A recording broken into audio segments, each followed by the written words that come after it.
السلام عليكم ورحمة الله وبركاته.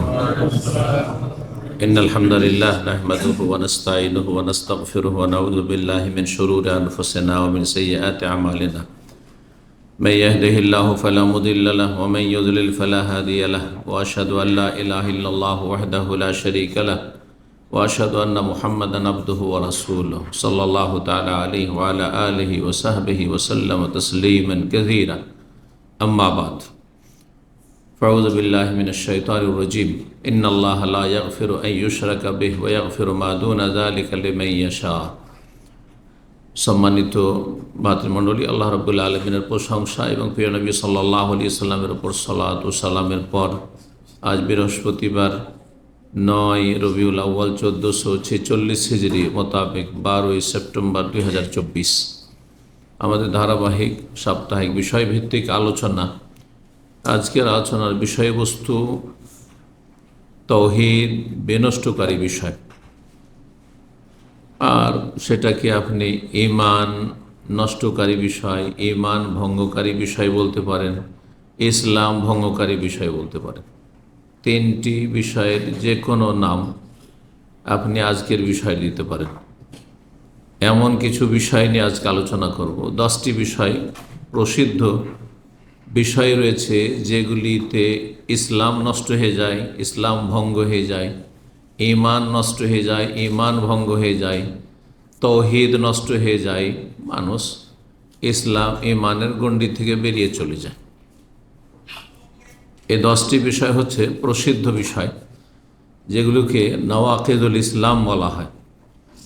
ঈমান ইসলাম ভঙ্গকারী বিষয়, নওয়াকিদুল ঈমান, নওয়াকিদুল ইসলাম যাই বলেন না কেন। কারণ যখন ইসলাম বলবেন তাতে ঈমান শামিল, যখন ঈমান বলবেন তখন তাতে ইসলাম শামিল। একটি বললে আর একটি তাতে প্রবেশ করবে, তাতে শামিল হবে। ঈমান ইসলাম যখন পাশাপাশি দুটোকে রাখবেন তখন দুটোর পৃথক পৃথক ব্যাখ্যা রয়েছে। কিন্তু যখন শুধু ইসলাম বলবেন, আমি মুসলিম মানে আপনি মুসলিম মমিন, আমি মমিন মানে আপনি প্লাস মুসলিম, যে মমিন সে অবশ্য মুসলিম। এমন কোনো ব্যক্তি নেই যে সে মুসলিম কিন্তু মমিন নয়, মমিন আবার মুসলিম নয়। হ্যাঁ, তাওহীদ, তাওহীদ যেহেতু ঈমান ইসলামের মূল শেকড় বা কাণ্ড, শেকড় যে কোনো গাছের শেকড়, জড়, শেকড়বিহীন কোনো গাছ কি বাঁচবে? বাঁচবে? বাঁচবে না। যদি কাণ্ড থাকে মানে বডিটা আছে, সরজমিন যতটা মাটির ওপরে আছে ওখান থেকে বডিও আছে, বেশ মোটা সোটা বডি আছে গাছ।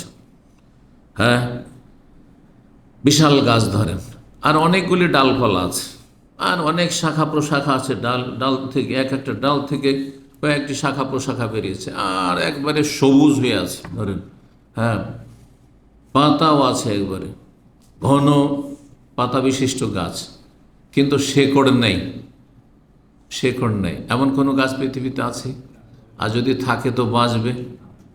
শেকড়টা যখনই কেটে নেবেন তারপরে হ্যাঁ সে মরতে শুরু হবে, তাই না? মরতে শুরু হবে। শেকড়বিহীন কোনো গাছ পৃথিবীতে কল্পনা করা যায় না। প্রাকৃতিক গাছ, হ্যাঁ, কৃত্রিম গাছ হতে পারে, তাই না? বোঝেন তো, কৃত্রিম, আর্টিফিশিয়াল। দেখছেন না অনেক, হ্যাঁ, মনে হচ্ছে যে বিভিন্ন হোটেলে অথবা বিভিন্ন আপনার রেস্টুরেন্টে, ভালোই অফিসে এখানে রাখা আছে, মনে হচ্ছে যে গাছ, আসলে গাছ না। তো ঠিক ইসলাম, ঈমান আর তাওহীদ ওই রকমই। তাওহীদবিহীন ইসলাম হতে পারে না, তাওহীদবিহীন ঈমান হতে পারে না। তাওহীদ যখন শেকড়, জড়, ঈমান ইসলামের যদি জড় শেকড় না থাকে তাহলে সেই ঈমান ঈমান নয়। হ্যাঁ, সেটা কুফর, মানে ঈমানের গণ্ডিতে নেই সে। আর সেই ইসলাম ইসলাম নয়, তাহলে ইসলাম থেকে বেরিয়ে চলে গেছে। যদি জন্মসূত্রে মুসলিম থেকে তো ইসলাম থেকে বেরিয়ে গেছে, আর না ইসলামের বাইরেই ছিল তো বাইরেই আছে, এখনও ভিতরে প্রবেশ করেনি। তাওহীদ ছাড়া একজন অমুসলিম, উদাহরণ দিই তাহলে আরও ভালো হবে। শুরুতেই একজন অমুসলিম যদি ইসলামের সমস্ত বিধিবিধান পালন করে, ধরেন 5 ওয়াক্ত নামাজ পড়ছে, রমজান মাসের সিয়াম রোজা রাখছে, জাকাত দিচ্ছে যেমন মুসলিমরা দিচ্ছেন, হজ করছে, উমরা করছে, হ্যাঁ, হেজাব করছে, পর্দা করছে, ঠিক আছে, হালাল হারাম বাছাই করে চলছে, হালাল জীবনযাপন করছে, হারাম থেকে বেঁচে থাকছে, কিন্তু সে শিরক মুক্ত নাই, তার আল্লাহর একত্ব নেই, তৌহিদ নেই। সে বিশ্বাসী যে আল্লাহর সাথে অনেক দেবদেবী আছে, সেগুলোর উপাসনা করা যাবে, সেগুলোকে সেজদা করা যাবে, সেগুলোর জন্য জবাই করা যাবে। হ্যাঁ, যদি এই রকম কোনো অমুসলিম হয় পৃথিবীতে ধরেন, তাহলে তাকে বলবেন যে সে মুসলিম? মুসলিম বলবেন? তা তো ইসলামে সবই আছে, ইসলামের সব কিছু আছে, শুধু কি নেই? ইসলামের শেকড়টাই নেই, জড় নেই। এবার আশা করি বিষয়টি স্পষ্ট। কারণ অনেকের সংশয় যে কী করে কাফের মুশরিক বলবেন, 5 ওয়াক্ত নামাজ পড়ছে, রোজা রাখছে, জাকাত দিচ্ছে, দান খেরাত করছে, পর্দা করছে, হারাম থেকে বেঁচে থাকছে, সুদে নেই, ঘুষে নেই, বেঈমানিতে নেই, আত্মসাতে নেই, পাপকে পাপ মনে করছে। সবচেয়ে বড় পাপ কি? শিরক। তো শিরকে তো পাপ মনে করলো না, তাহলে সবচেয়ে বড় পাপ যখন গুনাহ শিরক, তাহলে সবচেয়ে বড় নেকি হচ্ছে তৌহিদ। শিরকের বিপরীত হচ্ছে তৌহিদ। শিরক মানে বহুত্ববাদ, আর তৌহিদ মানে আল্লাহর একত্ব। আল্লাহ একই একক। আল্লাহ রব্ব তৌহিদ, আল্লাহ তার সত্তায় এক জাত, আল্লাহ তার সিফাত গুণাবলিতে এক, আল্লাহ তার নামে এক, আল্লাহ রব্বুল আলমিন তার কাজে এক, রুবুবিয়তে এক, আল্লাহ রব্বুল তার ইবাদত বন্দেগী একই একক। আশা করি তৌহিদ এবার বুঝতে পেরেছেন, খুব অল্প কথাতে। আল্লাহ তার জাতে, তার সিফাতে এবং তার সুন্দর সুন্দর নামগুলিতে, আর আল্লাহ রাব্বুল তার কাজে, আল্লাহ আর তার যাবতীয় ইবাদত বন্দেগীর ক্ষেত্রে আল্লাহর একত্ব প্রতিষ্ঠা করা, একত্ব বিশ্বাস করা, একত্বের স্বীকৃতি দান করা, একত্বের বাস্তবায়ন করা, এর নাম হচ্ছে তৌহিদ। আর এটি হচ্ছে সার কথা, মুদ্রা কথা, লা ইলাহা ইল্লাল্লাহ। লা ইলাহা কোনো মন্ত্র নেই। লা ইলাহা ইল্লাল্লাহ যখন বলছেন, তাহলে যেই কথাগুলি বললাম সবগুলি আপনি মেনে নিচ্ছেন, এর বিপরীত কিছু করবেন না যাতে এটা নষ্ট হয়। আলোচনার শুরুতে আর একটি কথা বলি, তাহলে বুঝতে আরও সুবিধা আজকের বিষয়। কারণ বিষয়বস্তু হচ্ছে ইসলাম ভঙ্গকারী বিষয়, ঈমান ভঙ্গকারী বিষয়, তৌহিদ নষ্টকারী বিষয় বা ভঙ্গকারী বিষয়। ভারত, বাংলাদেশ, পাকিস্তানে ইল্লা মাশাআল্লাহ সামান্য কিছু মুসলিম ছাড়া সমস্ত মুসলিমরা ঈমান ইসলাম ভঙ্গ হয়। কিসে ভঙ্গ হয় যদি জিজ্ঞাসা, কোনো জবাব পাবেন না তাদের কাছে। ওযু ভঙ্গ হয়, পুরো জবাব দিয়ে দিতে পারবে। কিসে কিসে ওযু নষ্ট হয়? বায়ুনির্গত হলে ওযু নষ্ট হয়, হ্যাঁ, গভীর নিদ্রা বা নিদ্রা হইলে ঘুম আসলে নষ্ট হয়, ওযু নষ্ট হয়, ঠিক না? তো এইরকমই যেসব ওযু ভঙ্গের বিষয়, যারা উটের গোস্ত খেলে ওযু নষ্ট হয় বিশ্বাসী, যেমন হানাফিরা, যদিও আমাদের দেশের হানাফিরা আবার বিশ্বাস করে না এটি, কারণ এই হাদিস তাদের ইমামের কাছে পৌঁছেনি, সুতরাং তারা ইমামের কথাকে ঠিক রেখে বাকি হাদিসগুলো মানবে। ইমামের কথার সাথে যদি হাদিস মিলে তো ওকে, না হলে না। জি, এটা হচ্ছে সমস্যা এখানে। আর সালাফিরা না, আগে হাদিস ঠিক রেখে তারপর ইমামের কথা যেটা হাদিসের পক্ষে সেটা মানবো, আর না হলে মানবো না। দুটো মানহাজে, দুটো মতাদর্শের পার্থক্য বুঝতে পারলেন? একটা মানহাজ মতাদর্শ হচ্ছে কোরআন হাদিসকে ঠিক রেখে তারপরে ইমাম সাহেবের কথাগুলি কোরআন হাদিসের সাথে মিলাবো। আসল হচ্ছে কি তাহলে? কোরআন এবং হাদিস ওহী। যদি কোরআন হাদিসের সাথে মিলে যায় ইমামের কথাগুলি, তাহলে মানব।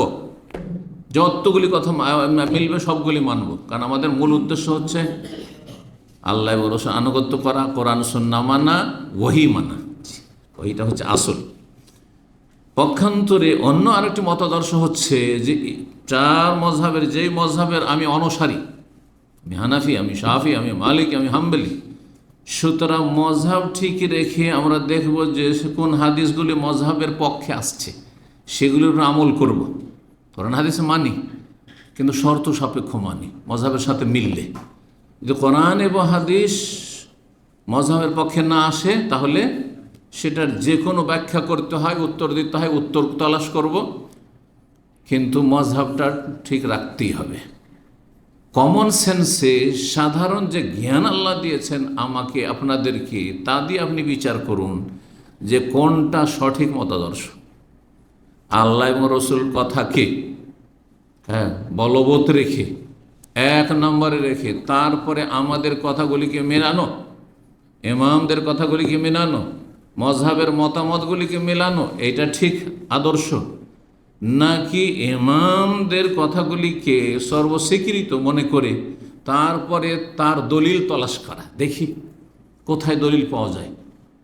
যদি সবল দলিল না পাওয়া যায়, সুস্থ দলিল না পাওয়া যায়, খোঁড়া হলেও চলবে, খোঁড়া হলেও চলবে। এটি হচ্ছে বাস্তবতা। আল্লাহ যেন সঠিক বুঝদান করেন এবং প্রত্যেক মুসলিমকে সংশোধন করে ফিরে আসার তৌফিক দান করেন। তারপরে দোয়া করব অমুসলিমদের জন্য, আল্লাহ তাদেরকে যেন ভালো জ্ঞান দান করেন, বিবেককে কাজে লাগাবার তৌফিক দান করেন এবং সঠিক পথের সন্ধান চালাবার তৌফিক দান করেন। বলছিলাম আমাদের দেশের মানুষরা নামাজ কিসে ভঙ্গ হয় সব বলতে পারেন। জিজ্ঞাসা, একটা সাধারণ মানুষকে জিজ্ঞাসা, মূর্খকে জিজ্ঞাসা করেন নামাজে কথা বললে নামাজ থাকবে? না। নামাজে যদি কেউ খায় বা পান করে, এক ঢোক পানি পান করে, নামাজ হবে? নষ্ট হবে। সবাই বলতে হবে, তাই না? নামাজ অবস্থায় যদি কিবলা থেকে এদিক ওদিক ঘুরে যায় তো নামাজ হবে? বলছেন না, নামাজ হবে না, নামাজ ভেঙে গেছে। নামাজ অবস্থায় যদি অট্ট হাসি দেয় নামাজ হবে? হবে না, ঠিক না? সবাই বলতে পারবে।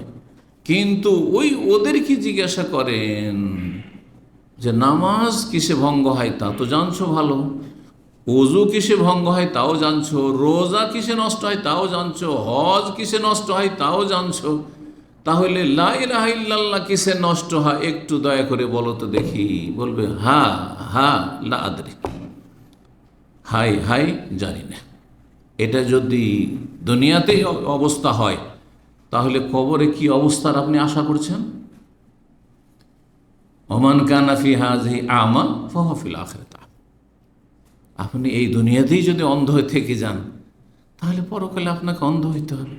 এখানে যদি কোন লাজবাব হয়ে যান, কোনো জবাব আপনার না থাকে যে তৌহিদ কিসে নষ্ট হয়, ঈমান কিসে নষ্ট হয়, ইসলাম কিসে ভঙ্গ হয়, ইসলাম ভঙ্গের কারণ জানেন না, ঈমান ভঙ্গের কারণ জানেন না, আপনি লা ইলাহা ইল্লাল্লাহ ভঙ্গের কারণ জানেন না, কিন্তু বাকিগুলোর জানছেন, তাহলে আপনি এখানে অন্ধ।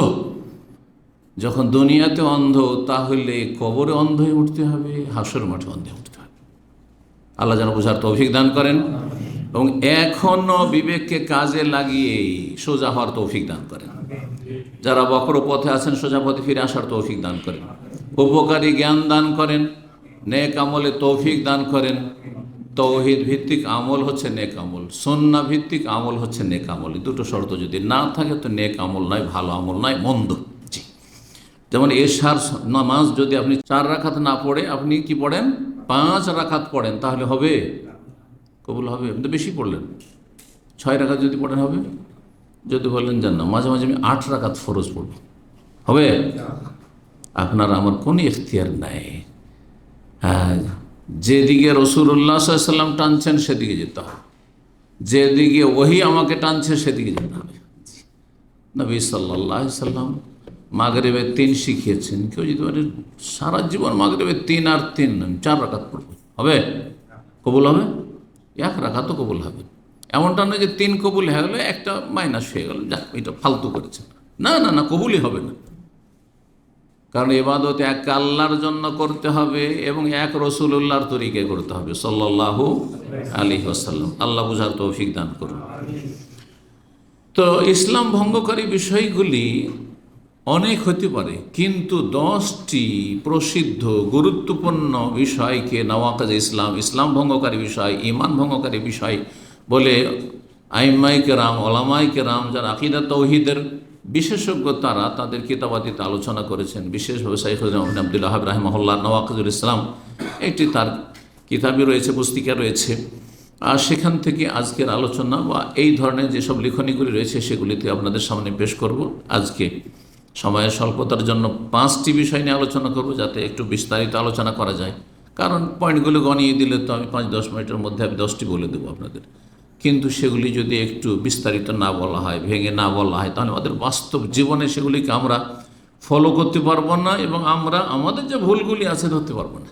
দেখেন, আমাদের দেশেও বেদাতের আলোচনা হয়, শিরক করবেন না, বেদাত করবেন না। আমরা সবাই শিরক বেদাতের বিরুদ্ধে কথাগুলি বলছে না। আমরা সবাই তৌহিদি জনতা, এই কথা বলছে না। আরে মাজার পূজা করে বলছে তৌহিদি জনতা, বলছে না? বলছে না? হ্যাঁ,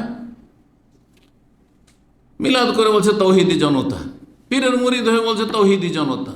তৌহিদি জনতা আর শিরক বেদাতের আমরা কি বিরোধী, এই সব কথা সবাই বলছে। কিন্তু মিলাদ বেদাত, হ্যাঁ, মাজারে সেজদা শিরক, মাজার থেকে আশা করা, হ্যাঁ শিরক, যে সেখান থেকে কিছু পাবো। বালা মুসিবত হলে মাজারে গিয়ে ধর্ণা দেওয়া, অথবা অলিয়া আউলিয়া গোস কুতুব সারা পৃথিবী ধরে আছেন, এসব বিশ্বাস শিরক। এইভাবে এক একটা করে ধরিয়ে দেওয়া সাধারণ মানুষকে, যেগুলো শিরক, এটা বিদআত। আবার নিয়ত পড়া বিদআত, সম্মিলিত মোনাজাত বিদআত। আর নবীর নাম আসলে, হ্যাঁ, আপনার বৃদ্ধাঙ্গুলি চুমা দেওয়া আর চোখে লাগানো, এসব বিদআত। জি, এগুলি ইসলাম নয়।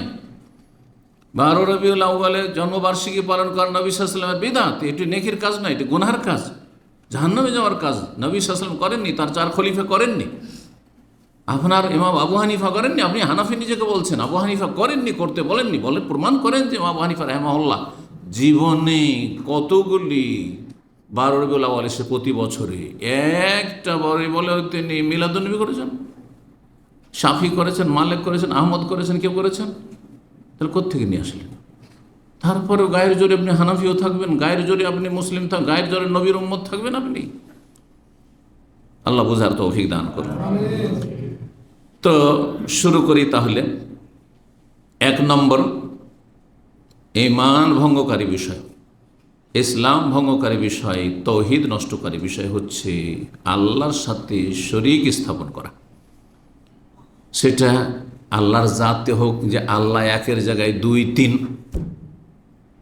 আল্লাহ 2, আল্লাহ 3, এসব বিশ্বাসেরও লোক আছে পৃথিবীতে। অগ্নিপূজারা তো আগুনের পূজা করে, একটা পূজা হইল, এটা হচ্ছে একটা শিরক। আর তাদের আরেকটি আকীদা হচ্ছে যে স্রষ্টা হচ্ছে 2, স্রষ্টা হচ্ছে খালেক হচ্ছে মানে সৃষ্টিকর্তা 2। এক হচ্ছে ভালো জিনিসের সৃষ্টিকর্তা, আর এক হচ্ছে মন্দের সৃষ্টিকর্তা। এবং ফার্সি ভাষা আছে ইয়াজদা, এই কথাটি উর্দুতে অনেকে ব্যবহার করে, যারা উর্দু সাহিত্য চর্চা করে। ইয়াজদা অনেক মুসলিমরা বলে, খোদা ইয়াজদা, আল্লাহকে বলে। ইয়াজদা মানে ভালো জিনিসের সৃষ্টিকর্তা, যেগুলো দুনিয়ার ভালো উপকারী জিনিস। দুনিয়াতে ভালো আর মন্দ দুটোই জিনিস আছে। অনেক সৃষ্টি আছে যেগুলো আমাদের উপকারে আসে, অনেক সৃষ্টি আছে যেগুলো আমাদের উপকারে, বাহ্যিক উপকার আসে না। সাপ, বিচ্ছু, হিংস্র পশু, কষ্টদায়ক বস্তু, এগুলো কি আমাদের কাজে আসে, উপকারে আসে? বাহ্যিক কোনো উপকারে আসে না। তো এইরকম যেগুলি খারাপ জিনিস, সেগুলির সৃষ্টিকর্তা হচ্ছে আহরমান। তাহলে 2 খোদা, 2 এলাহ তাদের কাছে হইল। 3 এলাহ খ্রিস্টানদের কাছে তৃতীয়বাদ। জি, আর তার 33 কোটি দেবতা। হ্যাঁ, হিন্দুদের ধর্মকর্ম, 12 মাসে 13 পূজা, আরও কত পূজা নিত্য নতুন আসতে আছে। আর যারা মাজারপন্থী, তাদের কাছে হ্যাঁ আল্লাহ রাব্বুল আলামিন শুধু আল্লাহর, বাকি যা কিছু নিতে হবে, চাইতে হবে, সবার জন্য ডিপার্টমেন্ট ভাগ করে দেওয়া আছে। রাষ্ট্রপতি শুধু নিজের সম্মাননা নিয়ে যেন বসে আছেন, আর সব দপ্তর ভাগ করা আছে, অমক মন্ত্রী, তমক মন্ত্রী, মন্ত্রীদের কাছ থেকে ওই দপ্তর থেকে তুমি হ্যাঁ যেই সমস্যা আছে সেই সমস্যার সাথে সংশ্লিষ্ট মন্ত্রণালয়ে তুমি যাও। এইভাবে তারা আল্লাহ রাব্বুল আলামিনের একত্বকে, তৌহিদকে ভাগ বন্টন করে কাকে দিয়ে দিয়েছে? মৃতদেরকে দিয়েছে। জিলানিকে দিয়েছে, চিস্তিকে দিয়েছে, শাহজালালকে দিয়েছে, শাহপুরানকে দিয়েছে, বাইজিদ বোস্তামিকে দিয়েছে, আর মেহেল্লাজকে দিয়েছে। ব্যাস, তাদেরকে দিয়ে দিয়েছে দুনিয়াতে।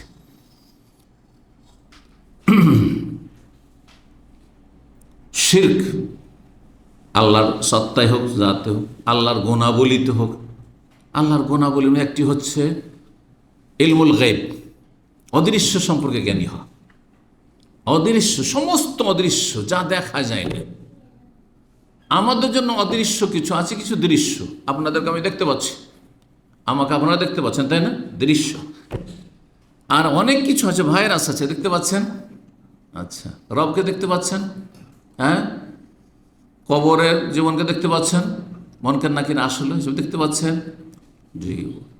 সাহাবীরা দেখতে পেতেন যে নবী সাল্লাল্লাহু আলাইহি ওয়াসাল্লামের কাছে জিবরাইল আসছেন, ওহী এলো, দেখতে পেতেন না? মানুষের রূপ না ধরলে দেখতে পেতেন না। এখানে মালায়েকা ফেরেশতা আছে, দেখতে পাচ্ছেন? এটা অদৃশ্য জগৎ। তাই জিন আছে, দেখতে পাচ্ছেন? তাহলে অদৃশ্য এগুলো। তো যেই ব্যক্তি বলবে যে আল্লাহ ছাড়া কেউ আলেমুল গায়ব আছে, সেই ব্যক্তি আল্লাহর সিফাতে গুণে শরীক করলো না? করলো না? আল্লাহ সর্বশক্তিমান, আল্লাহ সমস্ত কিছুর উপর ক্ষমতাবান, মুখতারে কুল যেটাকে বলা হচ্ছে উর্দু ভাষায়। বেরেলবিদের ভাষায় রাসূলুল্লাহ সাল্লাল্লাহু আলাইহি ওয়াসাল্লাম মুখতারে কুল, সমস্ত কিছুর তিনি মালিক। নাউযুবিল্লাহ। নবী সাল্লাল্লাহু আলাইহি ওয়াসাল্লাম আলেমুল গায়ব, নবী সাল্লাল্লাহু আলাইহি ওয়াসাল্লাম হাজির নাজির। তাহলে কিসে তারা শিরিক করলো?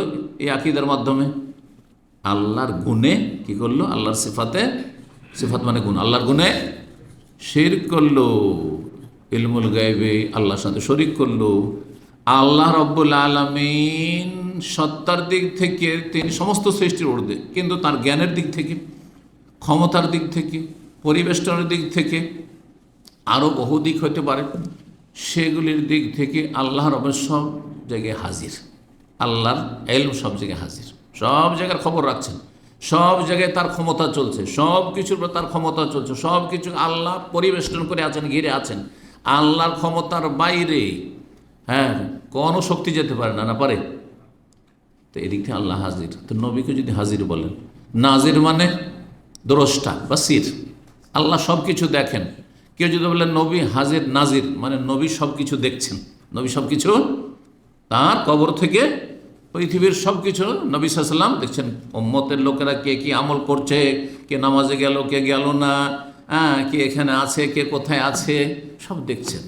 এগুলি আকীদা, এক শ্রেণীর কথিত মুসলিমদের আকীদা, যাদের নামের কথা একটু বললাম। জি। আর এদের সংখ্যা যেমন তেমন না, ভারত বাংলাদেশে যথেষ্ট সংখ্যা তাদের রয়েছে। বড় একটি দল তারা, কোরআন সুন্নাহ অনুসারীদের চাইতে তাদের দল অনেক বেশি ভারী। চিন্তা করুন তাহলে। তাহলে আল্লাহর গুণে শরীক স্থাপন করলো, এতে কি হয়ে যায়? ঈমান ভঙ্গ হয়ে যায়, ইসলাম ভঙ্গ হয়ে যায়, তাওহীদ নষ্ট হয়ে যায়। শিরক, আল্লাহর ইবাদতে শিরক। আল্লাহ ছাড়া কাউকে সেজদা করে দিল, আল্লাহ ছাড়া কাউকে সেজদা করে দিল, জীবিত অথবা মৃত, মাজারে সেজদা করলো। আল্লাহর ঘর ছাড়া অন্য কেউ ঘরের তওয়াফ করলো, মাজারে তওয়াফ করলো। আল্লাহর ঘরের ওপর গেলাফ চড়ানো আছে, ওই লোকে মাজারে চাদর চড়াইলো। হ্যাঁ, মাজারে কেন চাদর চড়াইলো? এই জন্য যে চাদর চড়ে কিছু পাবো। হ্যাঁ, তাহলে এটা কি করলো? শিরিক করলো। কেন মাজারে চাদর চড়ায় না আমাদের মানুষরা? মনে করেন এর মাধ্যমে বরকত হাসিল হবে, আমার রুজি বাড়বে, আর আমার আলা মুসিবত থেকে আমি নিরাপদ থাকবো, আমার মনের আশা কামনা বাসনা পূর্ণ হবে, ইত্যাদি ইত্যাদি। তাহলে এগুলি সবগুলি শিরক, আল্লাহর ইবাদতবন্দেগীতে শিরক। আল্লাহ ছাড়া অন্যের কাছে চাল, ইয়া গাউস মাদাদ, ইয়া গরিব নওয়াজ, শাইয়ান লিল্লাহ, কিছু দেন আল্লাহর ওয়াস্তে, দেখি শিরক। শিরক না? বড়। সুতরাং বড় শিরক করলে, বড় শিরকের আকীদা, বড় শিরকি কথা অথবা বড় শিরকি আমল করলে কি হয়ে যায়? ঈমান, ইসলাম, তাওহীদ ভঙ্গ হয়ে যায়। আল্লাহ রাব্বুল সূরা নিসার 2টি আয়াতে এই বিষয়টি ইরশাদ করেছেন, আয়াত 48 এবং আয়াত নম্বর 116। ইন্নাল্লাহা লা ইয়াগফিরু আন ইউশরাকা বিহি, নিশ্চয় আল্লাহ ক্ষমা করবেন না যদি তার সাথে শিরিক করা হয়, সেটা তার জাতে হোক, সেফাতে হোক, গুণাবলিতে হোক, অথবা তার কাজে হোক, অথবা তার ইবাদতবন্দিতে হোক। ওয়া ইয়াগফিরু মা দুনা যালিকা, শিরকের নিম্নের যে গুনাহগুলি রয়েছে, অপরাধ রয়েছে, সেগুলি আল্লাহ ক্ষমা করবেন লিমান ইয়াশা, যাকে চাইবেন। আপনি ভাবিয়েন না যে আমি চুরি করবো আল্লাহ মাফ করে দেবেন, আমি বেঈমানি করবো, টাকা পয়সা নিয়ে উধাও হয়ে যাবো, আল্লাহ মাফ করে দেবেন, আপনি সুদ খাবেন মাফ করে দেবেন, ইত্যাদি। না না, লিমান ইয়াশা, যাকে আল্লাহ চাইবেন। আপনাকে আল্লাহ ক্ষমা করা চেয়েছেন কিনা আপনি জানেন? তাহলে কি করে আপনি একজন মুসলিম, আল্লাহ পরকালে বিশ্বাসী, আর আপনি জেনে বুঝে পাপ করবেন? পাপের বিষয়টি হচ্ছে অনিচ্ছাকৃত পদস্খলন ঘটার মতো। রাস্তায় চলতে চলতে আছাড় খেয়ে পড়ে। কোনো দুনিয়ার আধা পাগলও ইচ্ছা করে আছাড় খেয়ে পড়ে না, হোঁচট খেলে আছাড় খায়, ইচ্ছা করে কেউ পড়ে। ঠিক ওই রকম ইচ্ছা করে একজন মুসলিম গুনাহ করবে না। এই কথা আমি কিন্তু বারবার বলতে থাকি, যাতে করে সহজে মানুষ বুঝে আসে। জেনে শুনে অহরহ গুনাহ করছেন আপনি, আল্লাহ গফুর না রে ভাই, এটা নয়। হোঁচট খেয়ে পড়ে গেলেন, আপনি পাপ থেকে বাঁচার চেষ্টা করছিলেন, কিন্তু শয়তান কীভাবে বিভ্রান্ত করলেন, আপনি গুমরাহ হয়ে গেলেন। সাথে সাথে ফিরে আসেন। যেমন আছাড় খেয়ে পড়লে সাথে সাথে, আরে কেউ দেখে না নেয়, তাড়াতাড়ি করে উঠ উঠ দাঁড়া। যদি শরীরে শক্তি থাকে 1 সেকেন্ড বিলম্ব করবেন না, যখন আছাড়টা খেলাম তো পড়েই থাকি একটু, না কখনো পড়ে থাকবেন না। মানিজ্জত, হ্যাঁ, আপনাকে তাহাতে বাধ্য করছে উঠতে। ঠিক ওই রকমই গোনা হয়ে গেছে আল্লাহর কাছে মানিজ্জতের ব্যাপার।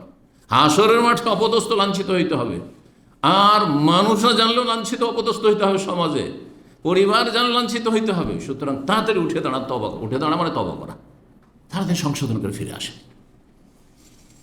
আল্লাহ সঠিক বুঝদান করুন, সংশোধনের তৌফিক দান করুন। ইন্নাল্লাহ লা ইয়াগফিরু আন ইউশরাকা বিহি, শিরক করা হলে আল্লাহ মাফ করবেন না, চূড়ান্ত ফয়সালা আল্লাহ।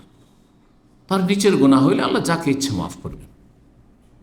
ওয়া ইয়াগফিরু মা দুনা যালিকা লিমান ইয়াশা ওয়া মান ইউশরিক বিল্লাহি ফাকাদ ইফতারা ইসমান আযীমা, 48 নম্বর আয়াত। ওয়া মান ইউশরিক বিল্লাহি ফাকাদ দাল্লা দালালাম বাঈদা। এটি হচ্ছে 116 নম্বর সূরা নিসা, দুটি আয়াত সূরা নিসায় রয়েছে।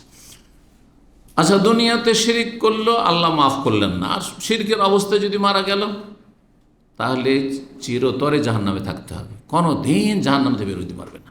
বড় শিরককারী, যে ঈমান ভঙ্গ করে দিল, যতই নামাজ রোজা হজ যাকাত নেক আমল যতই থাক না কেন, পাহাড়ের সমান নেকি থাক না কেন, কোনো নেকি কাজে আসবে না, কারণ এই নেকি নেকি না, এগুলি ধূলিকণার মতো উড়িয়ে দেওয়া হবে। এগুলি হাসর মাঠে মরিচিকা হয়ে যাবে। মরিচিকা যেমন পানি নয়, ঠিক তেমনি এই নেকি নেকি নয়। ইন্নাহু মান ইউশরিক বিল্লাহ, সূরা মাইদা আল্লাহ বলছেন, শুনে রাখো, যারা আল্লাহর সাথে শিরক করে, ফাকাদ হারামাল্লাহু আলাইহি জান্নাহ, আল্লাহ তার জন্য জান্নাত হারাম করেছে, হারাম, নিষিদ্ধ। ওয়া মাওয়াহুন নার, তার বাসস্থান হচ্ছে জাহান্নাম। ওয়া মা লিয-যালিমিনা মিন আনসার, আর এইসব জালেমদের কোনো সাহায্যকারী নেই, কোনো সাহায্যকারী নেই, মানে সুপারিশকারী নেই। মুশরিকের জন্য হাসর মাঠে কোনো সুপারিশ নেই। যারা অন্য অন্য গুনাহে জড়িয়েছিল কিন্তু বড় শিরকে লিপ্ত হয়নি, বড় কুফরিতে, নাস্তিকও না, আর সে বড় মুশরিকও না, জন্মসূত্রেও মুশরিক না, আর মুসলিম সমাজে বড় শিরককারী নয়, তার জন্য শাফাত রয়েছে শিরককারীর জন্য। আর শিরক নিয়ে আল্লাহর সামনে হাজির হয়েছে বড় শিরক, তার জন্য ফামা তানফাউ শাফাতুশ শাফিন, সূরাতুল মুদ্দাসির আল্লাহ বলছেন, সুপারিশকারীর কোনো সুপারিশ কাজে আসবে না। বহু দলিলের রয়েছে। আল্লাহ ছাড়া অন্যের কাছে ফরিয়াদ করা, আল্লাহ ছাড়া অন্যের জন্য মানত করা। মানত করলো, আমার ছেলেটা যদি পরীক্ষায় পাশ করে, ডাক্তারিতে চান্স পায়, তাহলে আমি শাহজালালের মাজারে একটা খাসি জবাই করব, হ্যাঁ, একটা চাদর চড়াবো আজমির শরীফে গিয়ে। সেই ব্যক্তি মুশরিক হয়ে গেল, জান্নাত হারাম হয়ে গেল, জাহান্নাম ফরজ হয়ে গেল। এবং আল্লাহ এই গুনাহ নিয়ে আল্লাহর সামনে যদি হাজির হয় আসামির কাঠ, কখন আল্লাহ মাফ করবেন না। হ্যাঁ, তবে যতক্ষণ বেঁচে আছে তবার দরজা খোলা আছে। আছাড় খেয়ে পড়ে গেছেন, দাঁড়াবার সুযোগ আছে, দাঁড়ানো হচ্ছে তওবা।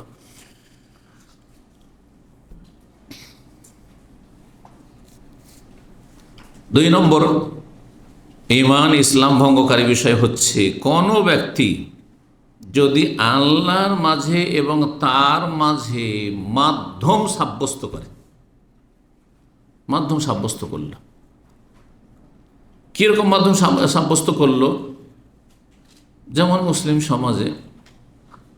সমাজে যারা শিরকারী, তারা আল্লাহকে কিন্তু হ্যাঁ বড় মালিক ঠিকই মানে, হ্যাঁ আল্লাহ রাব্বুল আলামিন, আল্লাহ সৃষ্টিকর্তা, ঠিক না, কিন্তু আল্লাহর কাছে আমরা সাধারণ মানুষ পাপী তাপী সরাসরি পৌঁছিতে পারবো না, সরাসরি পৌঁছিতে পারবো না।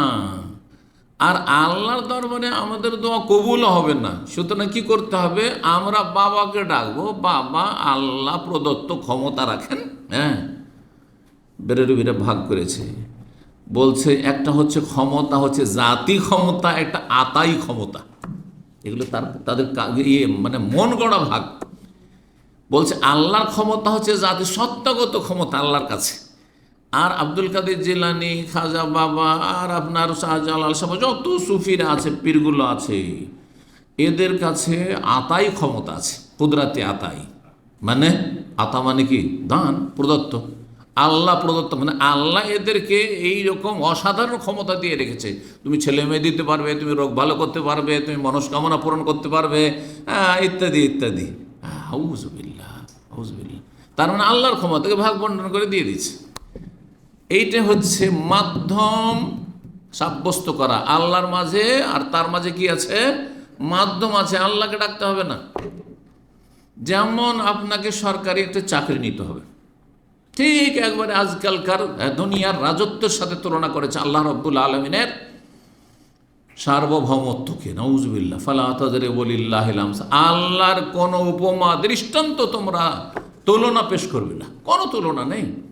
লাইসা কামিসলিহি শাই, তার মতো কোনো কিছু নেই। শুধু দুনিয়ার শাসকের সাথে, রাষ্ট্রপতি আর প্রধানমন্ত্রীর সাথে আর রাজার সাথে তুলনা, যে আমার একটা চাকরি লাগবে। হ্যাঁ, কিসের চাকরি? হাসপাতালে চাকরি লাগবে। তাহলে আমি কি রাষ্ট্রপতির কাছে যাব না প্রধানমন্ত্রীর কাছে যাব? কারোর কাছে যাব না। কার কাছে যাব? হ্যাঁ, স্বাস্থ্য মন্ত্রণালয়ে আমি যাব, তাই না? আমি অ্যাপ্লিকেশন করব কোথায়? মিনিস্ট্রি অফ হেলথে করব। আমি চাকরি নেব ডিফেন্সে, ধরেন আমি সেনাবাহিনীতে চাকরি, তাহলে ডিফেন্স মিনিস্ট্রিতে যাব, আমি প্রতিরক্ষা মন্ত্রণালয়ে যাব। তো এই রকমই তারা বলছে যে না না না, মাধ্যম আছে, মাধ্যমে যেতে হবে। যান, ওখানে যান। নাউজুবিল্লাহ। তো যদি কেউ তার মাঝে, মানে বান্দা নিজের মাঝে আর আল্লাহর মাঝে ওয়াসায়েত, ও মাধ্যম, ওসিলা, এগুলোকে বলা হচ্ছে। তাদের ভাষায় কি বলা হচ্ছে? এরা হচ্ছে ওসিলা, আল্লাহ পর্যন্ত পৌঁছার মাধ্যম। তাদেরকে ডাকে, ইয়া গৌস মাদাদ, ইয়া জিলানি মাদাদ, ইয়া ফলা মাদাদ, ইয়া সৈয়দা জৈনব। মিশরে মহিলা পীরের পীরনির কবর আছে। হ্যাঁ, সৈয়দ বদুই আছে কবর। ইয়া রেফাই মাদাদ। নাউজুবিল্লাহ। তাদের কাছে তলব করে যে আল্লাহর কাছে একটু সুপারিশ করে দেন। আচ্ছা, কেউ যদি মদিনা যায়, আর যাওয়ার পর ইয়া রাসূল আল্লাহ, আল্লাহকে বলে আল্লাহ তুমি নবীর সুপারিশ দাও, এটা হচ্ছে ইসলাম। কার কাছে চাইবেন? আল্লাহর কাছে চাইবেন যে নবীর সুপারিশ নসিব করো, এটা হচ্ছে ইসলামের শিক্ষা। আর যদি নবীকে গিয়ে বলেন যে ইয়া রাসূল আল্লাহ, আমার জন্য আল্লাহর কাছে আপনি সুপারিশ করেন, আপনার কাছে এসটি, সালাম পাঠ করলাম, দরুদ পাঠ করলাম, আপনার কাছে দরখাস্ত করছি, তো এটা শিরক। বুঝতে পারলেন? জি। তাহলে কোনটা ইসলাম আর কোনটা শিরক, কোনটা ইসলাম নষ্ট করে, ভঙ্গ করে? আপনাকে জ্ঞান অর্জন করা ফরজ। জি। আপনি যখন আল্লাহর কাছে চাইলেন, আল্লাহ হচ্ছে শাফাতের মালিক। কুল্লিল্লাহি শাফাআতু জামিয়ান, সুপারিশ সমস্ত কার কাছে? লিল্লাহ। শাফাতের মালিক আল্লাহ, কোরআনে আল্লাহ স্পষ্ট করছেন।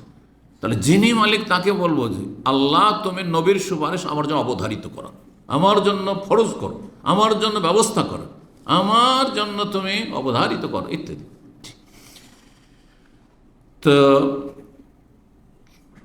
এইরকমই তাদের উপর ভরসা রাখে, যেসবকে মাধ্যম মনে করে তাদের ভরসা যে উনি ঠিক থাকলেই হলো, খাজা বাবা ঠিক থাকলেই হলো, হ্যাঁ, বড় পীর হ্যাঁ ঠিক থাকলেই হলো, শাহজালাল ঠিক থাকলেই হলো। আমাদের বাংলাদেশে কোনো দুর্ঘটনা হতে দেবে না। হ্যাঁ, ভাগ্য ভালো যে শাহজালাল মাজার ছিল, না হইলে যে বিমান দুর্ঘটনা হয়েছিল আজকে থেকে 20-25 বছর আগে সিলেটের বিমানবন্দরে। একটা পত্রিকা ছেপেছে, আমি নিজে এসে পত্রিকা দিয়েছি, বাংলাদেশে এক পত্রিকা, তাতে ছেপেছে যে ভাগ্য ভালো, হ্যাঁ, সিলেটবাসীর বা এইসব যাত্রীদের, যে হ্যাঁ আল্লাহর ওলি শাহজালাল বাবা শুয়ে আছেন সিলেটে, না হইলে বিমান বিধ্বস্ত হয়ে একবারে সব শেষ হয়ে যেত, কিছুই থাকতো না। হ্যাঁ, তো বিমানের একটা ডানা ভেঙেছে, কিন্তু বিমানের কিছু হয়নি, আর বিমানের যাত্রীদের কিছু হয়নি। এটা কার?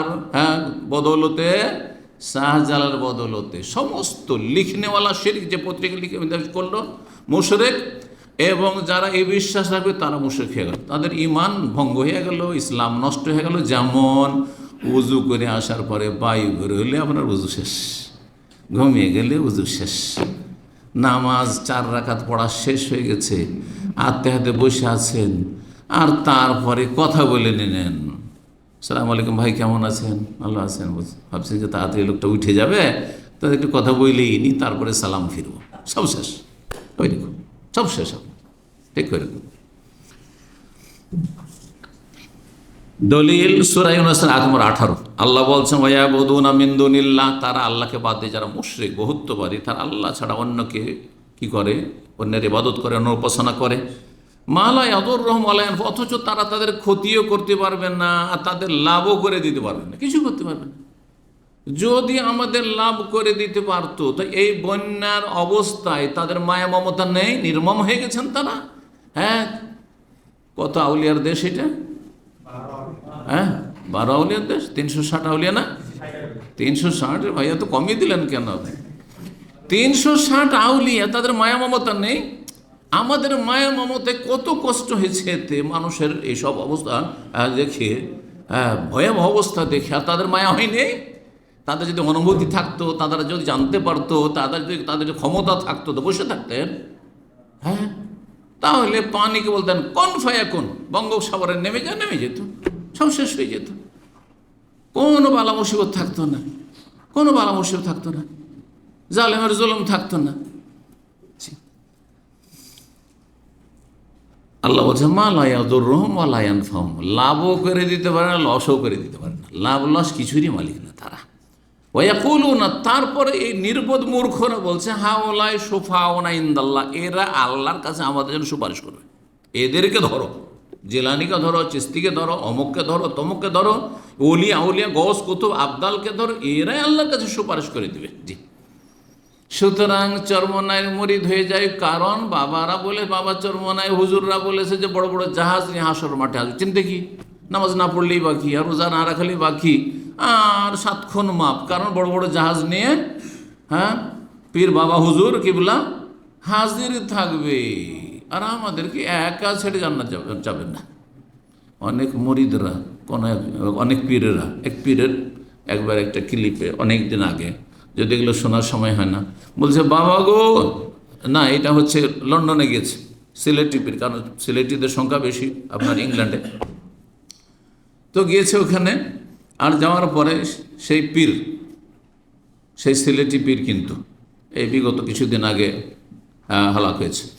তো সেই পীর গিয়ে বলছে যে আপনারা আল্লাহর হস্তে দান করেন, মানে বকশিস দেন, আর তারপর সে বাবা, হ্যাঁ বাবা আপনাদেরকে ছেড়ে একা জান্নাতে যাবে না, বাবা আপনাদেরকে ছেড়ে একা জান্নাতে যাবে না। এই ধৃষ্টতা, এখানে নবী করিম সাল্লাল্লাহু আলাইহি ওয়াসাল্লাম বলে যে আমি তোমাদেরকে ছেড়ে জান্নাতে যাব না। নবী সাল্লাল্লাহু জান্নাতে চলে যাবেন, যারা জান্নাতে প্রথমখানে যাদের জন্য জান্নাত ফরজ হবে তার জান্নাত চলে যাবেন, তারপর নবী সাল্লাল্লাহু সুপারিশ করতে থাকবেন, সুপারিশ করবেন, ঠিক না? সুপারিশ চলতে থাকবে। অনেক লোক তার মধ্যে জাহান্নাম চলে গেছে, কত বছর জ্বলতে আছে, তাদের জন্য সুপারিশ হবে।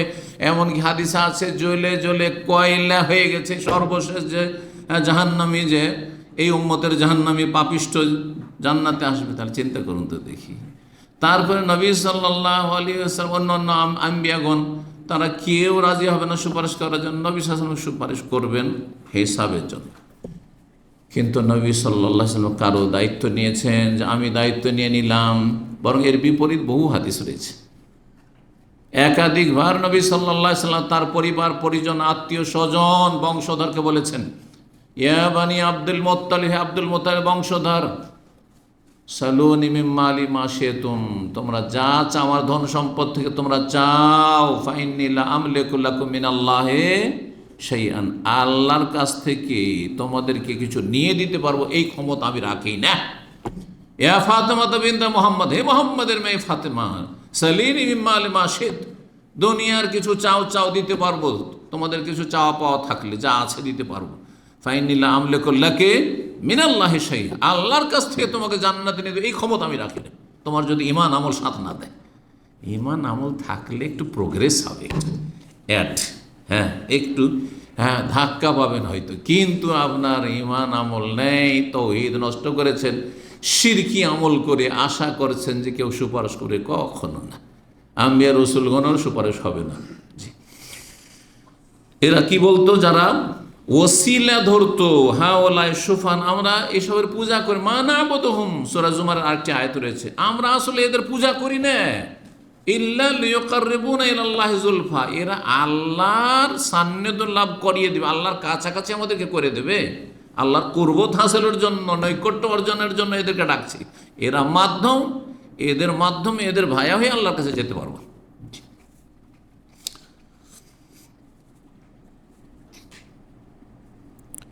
ইমাম ইবনে তাইমিয়া রাহিমাহুল্লাহ সম্পর্কে বলছেন, শেখুল ইসলাম, ফামান জালাল মালাইকাতুল আম্বিয়া ওয়াস সাইয়্যিদ, কোন ব্যক্তি যদি ফেরেশতাদেরকে আল্লাহ পর্যন্ত পৌঁছার জন্য মাধ্যম মনে করে, নবীদের কলাম্বিয়া, নবীদেরকে মানে নবীদের মাধ্যমে ভায়া হয়ে আল্লাহর কাছে পৌঁছিব, তাহলে নবী আর ফেরেশতার ক্ষেত্রে যদি অচল হয়, তাহলে কোথায় অন্যরা যারা নবী নয় আর ফেরেশতাও নয়? হ্যাঁ, সুফি যারা, জি, ইয়াদুহুম, তাদেরকে ডাকলো, ফেরেশতাকে ডাকলো, ইয়া জিবরাইল, সাহায্য করো, উদ্ধার করো, ইয়া মুহাম্মদ, ইয়া রাসূলুল্লাহ, মাদাদ ইয়া রাসূলুল্লাহ, বলে না মাজার পূজারী, বলে না মাদাদ, সাহায্য করুন ইয়া রাসূলুল্লাহ, রক্ষা করুন ইয়া রাসূলুল্লাহ। যদি পরে বলছেন তিনি তাদের উপরে যদি আস্থা ভরসা রাখে, ওয়াস আলহম জালবাল মানাফে, তাদের কাছে যদি কামনা করে যে আমাকে কিছু লাভ করিয়ে দেন, ও দাফাল মোদার, আমাকে অনিষ্ট থেকে রক্ষা করে, ভালো মুসিবত রক্ষা করেন। যেমন কেউ যদি চায় যে ইয়া রাসূলুল্লাহ, আমার গোনা খাতা মাফ করিয়ে দেন, আমার অন্তরকে হেদায়েত দান করেন, আমার বালা মুসিবত দূর করে দেন, অভাব দূর করে দেন, অনাটন দূর করে দেন, ফাহুয়া কাফিরুন বিইজমাইল মুসলিমিন, মুসলিম উম্মার আইম্মায়ে কেরাম, ওলামায়ে কেরামদের এজমা, সর্বসম্মতিক্রমে কাফের, সে কাফের মুশরিক। যে ব্যক্তি এইরকম বিশ্বাস রাখবে যে ফেরেশতা, নবী এরা কি মাধ্যম, অসায়ত মাধ্যম, এদেরকে ধরলেই কাজ হয়ে যাবে, এদেরকে ধরলেই কাজ হয়ে যাবে।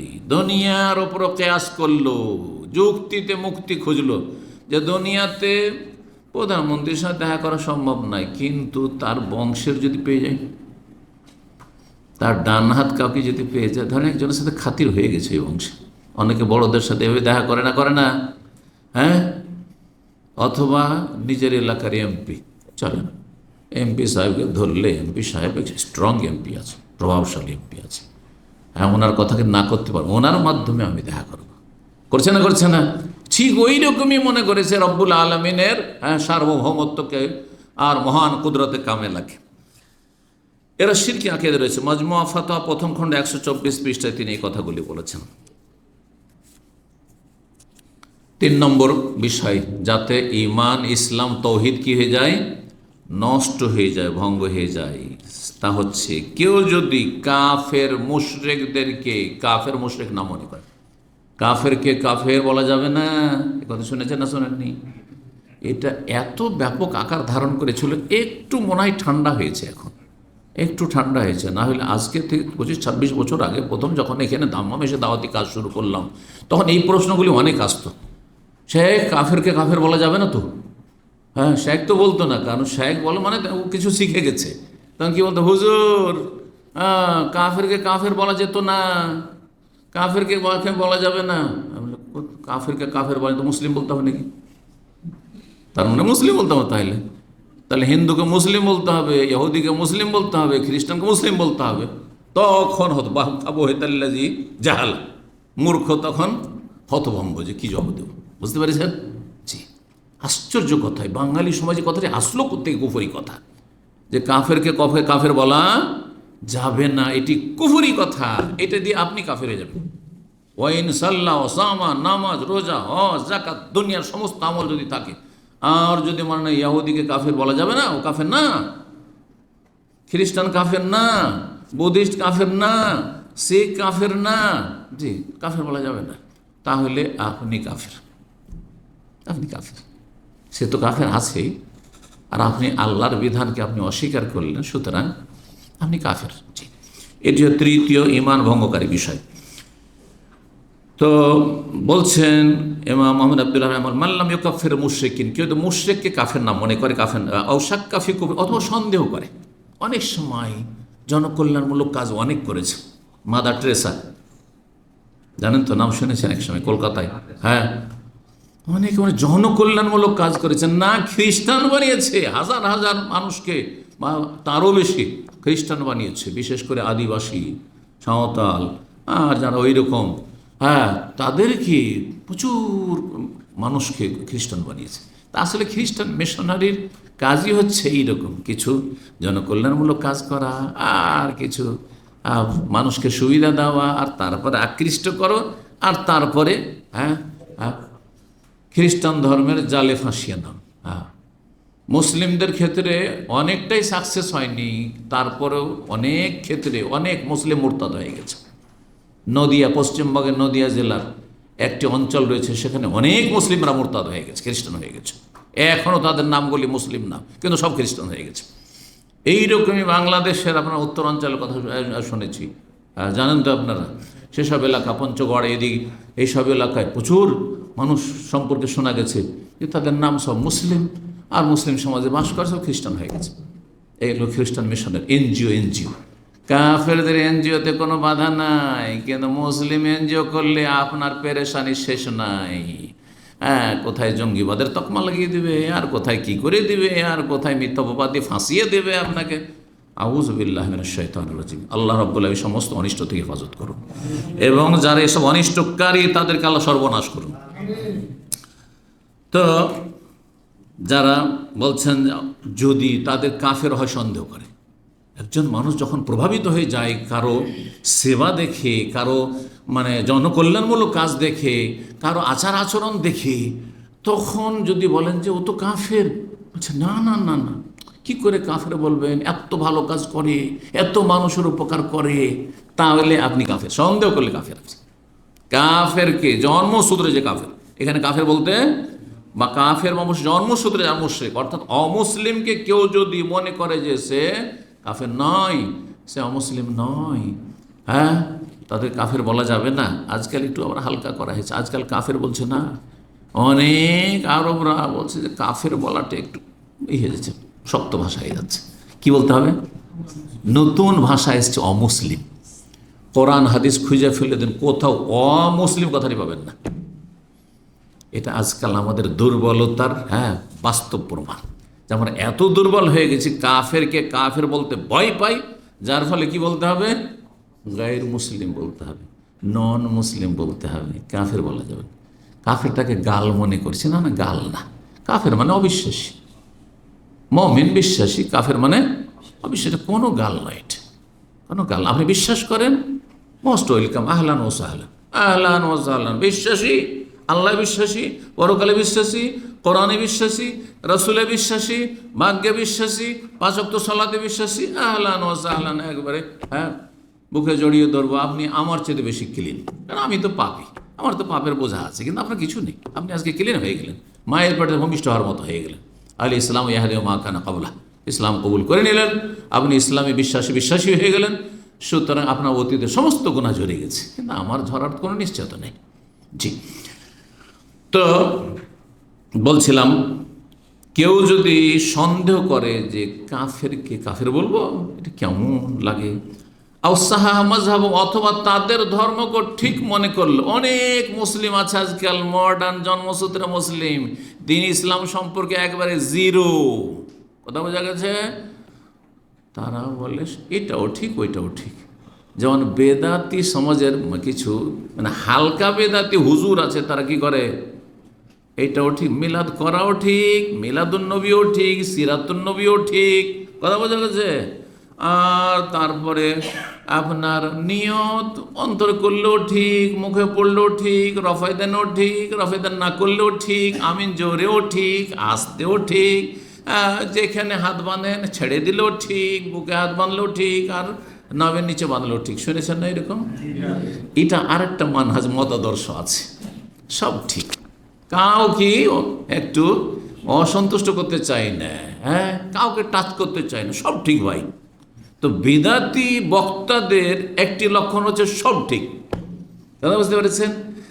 আর কিছু ইসলাম সম্পর্কে অজ্ঞ কিছু মডার্ন শিক্ষিত লোক, দুনিয়ার শিক্ষায় শিক্ষিত আছে, যারা বলছে আরে ভাই সবটাই ঠিক, তারাও তো ওপরওয়ালাকে পাওয়ারই চেষ্টা করছে, সুতরাং ঠিক, হিন্দু ধর্ম আপন আপন ধর্ম সবটাই ঠিক, কিন্তু ওটাও ঠিক।